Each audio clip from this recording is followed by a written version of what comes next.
Hello दोस्तों, नमस्कार। स्वागत है आप सभी का educational study one YouTube channel पे। तो देखिए, एसएससी एमटीएस एग्ज़ाम 2023 12 सितंबर 2023 के थर्ड शिफ्ट का एग्ज़ाम ख़त्म हो चुका है। तो 12 सितंबर 2023 थर्ड शिफ्ट एग्ज़ाम में जितने भी जीके, जीएस और करंट अफेयर से रिलेटेड आज की थर्ड शिफ्ट के एग्ज़ाम में जो क्वेश्चन पूछे गए हैं, उन सभी प्रश्नों का बिल्कुल 100% सही व सटीक उत्तर के साथ सबसे पहले व सबसे सटीक एग्ज़ाम एनालिसिस आपको इसी चैनल पे देखने को मिलेगा। तो आज जिन भी दोस्तों का थर्ड शिफ्ट में एग्ज़ाम था, वो सभी साथी आज की इस पूरे वीडियो को ध्यान से एंड तक बहुत जरूर कीजिएगा। चलिए वीडियो को अपने शुरू करते हैं। तो चलिए दोस्तों, वीडियो को शुरू करते हैं। आज की थर्ड शिफ्ट में पहला क्वेश्चन आपसे पूछा गया कि अनटचेबल पुस्तक किसके द्वारा लिखी गई है। देखिए दोस्तों, जो अनटचेबल पुस्तक है ये लिखी गई है मुल्क राज आनंद के द्वारा। तो मुल्क राज आनंद इस क्वेश्चन का आपका बिल्कुल राइट आंसर था। मुल्क राज आनंद की अनटचेबल भारत के सबसे निचले अछूतों में से एक के जीवन में एक दिन के बारे में एक उपन्यास है, जो गरीबों द्वारा छोड़े गए मल मूत्र को साफ करते हैं, जिनके पास शौचालय या आउट हाउस तक पहुंच नहीं है। तो इस पुस्तक के जो लेखक हैं वो है मुल्क राज आनंद, जो कि इस क्वेश्चन का आपका बिल्कुल राइट आंसर था। थर्ड शिफ्ट में नेक्स्ट क्वेश्चन पूछा गया कि मनिका बत्रा का संबंध इनमें से किस खेल से है। मनिका बत्रा की बात करते हैं तो ये एक भारतीय महिला टेबल टेनिस खिलाड़ी हैं। तो इनका जो संबंध है वो टेबल टेनिस के खेल से है। तो टेबल टेनिस इस क्वेश्चन का आपका बिल्कुल राइट आंसर रहेगा। अगले क्वेश्चन में आपसे पूछा गया कि गृह प्रवेश योजना किस राज्य सरकार के द्वारा शुरू की गई है। गृह प्रवेश योजना को भारत में मध्य प्रदेश राज्य सरकार के द्वारा आरंभ किया गया है। तो मध्य प्रदेश राज्य सरकार, जिन्होंने भी ऑप्शन में टिक किया था, उनका आंसर बिल्कुल राइट रहेगा। अगला क्वेश्चन आपसे पूछा गया कि गुलाबो सपेरा किस नृत्य से जुड़ी है। गुलाबो सपेरा की बात करते हैं तो ये कालबेलिया नृत्य से जुड़ी है। कालबेलिया नृत्य इस क्वेश्चन का आपका बिल्कुल करेक्ट आंसर था। कालबेलिया नृत्य भारत के राजस्थान राज्य का क्या है, एक प्रसिद्ध लोक नृत्य रूप है। चलिए बढ़ते हैं अगले क्वेश्चन की ओर। थर्ड शिफ्ट में अगला क्वेश्चन पूछा गया कि ट्रेन टू पाकिस्तान किसके द्वारा लिखी गई है। ट्रेन टू पाकिस्तान ये आपके खुशवंत सिंह के द्वारा लिखी गई है। जैसे train to Pakistan, I shall never hear a nightingale, the portrait of a lady, एकत्रित कहानियाँ, दिल्ली एक उपन्यास, ये सभी क्या है, खुशवंत सिंह के द्वारा लिखित किताबें हैं। चलिए बढ़ते हैं नेक्स्ट क्वेश्चन की ओर। अगला क्वेश्चन पूछा गया कि फॉरवर्ड ब्लॉक की स्थापना किसके द्वारा की गई थी। फॉरवर्ड ब्लॉक की स्थापना 1939 में नेताजी सुभाष चंद्र बोस ने की थी। तो सुभाष चंद्र बोस इस क्वेश्चन का आपका बिल्कुल राइट आंसर रहेगा, और ये एक राष्ट्रवादी राजनीतिक दल था। चलिए बढ़ते हैं अगले क्वेश्चन की ओर।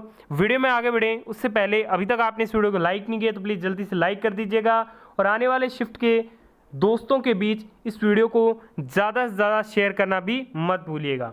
नेक्स्ट क्वेश्चन पूछा गया कि फीफा अंडर 17 महिला वर्ल्ड कप किस राज्य में हुआ है। तो ये 3 स्थानों पे हुआ है, ओडिशा में, गोवा में और महाराष्ट्र में। तो ये 3 राज्य में हुआ था, ठीक है, ओडिशा, गोवा और महाराष्ट्र, जो कि इस क्वेश्चन का आपका बिल्कुल राइट आंसर था। अगले क्वेश्चन में पूछा गया कि टाटा स्टील टिस्को की स्थापना किस वर्ष में हुई थी। टाटा स्टील की जो स्थापना है वो हुई थी 26 अगस्त 1907 को। तो 26 अगस्त 1907 इस क्वेश्चन का बिल्कुल राइट आंसर रहेगा। इसी दिन Tata iron and steel company limited की स्थापना हुई थी। चलिए बढ़ते हैं आज के अगले क्वेश्चन की ओर। नेक्स्ट क्वेश्चन पूछा गया कि अल्लाह रखा खां और जाकिर हुसैन किस वाद्य यंत्र से संबंधित है। अल्लाह रखा खां और जाकिर हुसैन ये जो दोनों हैं वो तबला वादक हैं। तो तबला वादक इस क्वेश्चन का आपका बिल्कुल करेक्ट आंसर था। नेक्स्ट क्वेश्चन में पूछा गया थर्ड शिफ्ट में कि ताजमहल का निर्माण किसके द्वारा करवाया गया था। ताजमहल का निर्माण मुगल सम्राट शाहजहां के द्वारा करवाया गया। तो मुगल सम्राट शाहजहां, जिन्होंने भी ऑप्शन टिक किया था, उनका आंसर बिल्कुल राइट रहेगा। नेक्स्ट क्वेश्चन पूछा गया कि कौन सूक्ष्म वित्त संस्था को ऋण प्रदान करता है। तो सूक्ष्म वित्त संस्था को जो ऋण प्रोवाइड किया जाता है वो नाबार्ड के द्वारा किया जाता है। तो नाबार्ड इस क्वेश्चन का आपका बिल्कुल राइट आंसर था। अगले क्वेश्चन में पूछा गया कि आम्र वर्षा कौन कौन से भारतीय राज्यों में होती है। तो आम्र वर्षा केरल और कर्नाटक के तटीय क्षेत्रों में होती है। तो केरल और कर्नाटक इस क्वेश्चन का बिल्कुल राइट आंसर रहेगा। यह केरल में और कर्नाटक के तटीय क्षेत्रों में गर्मियों के अंत में होने वाली मानसून से पहले की वर्षा होती है। इन्हें आम्र वर्षा के रूप में क्या है जाना जाता है। नेक्स्ट क्वेश्चन पूछा गया कि राष्ट्रीय सामाजिक सहायता कार्यक्रम निम्नलिखित में से किस मंत्रालय द्वारा प्रशासित भारत सरकार की एक केंद्र प्रायोजित योजना है। तो ये जो योजना है वो ग्रामीण विकास मंत्रालय के अधीन आती है। तो ग्रामीण विकास मंत्रालय इस क्वेश्चन का आपको बिल्कुल राइट आंसर रहेगा। अगले क्वेश्चन में पूछा गया कि 37वें राष्ट्रीय खेल का शुभंकर निम्न में से क्या था। तो 37वें राष्ट्रीय खेल का जो शुभंकर था वो था मोगा। तो मोगा इस क्वेश्चन का आपका बिल्कुल राइट आंसर रहेगा।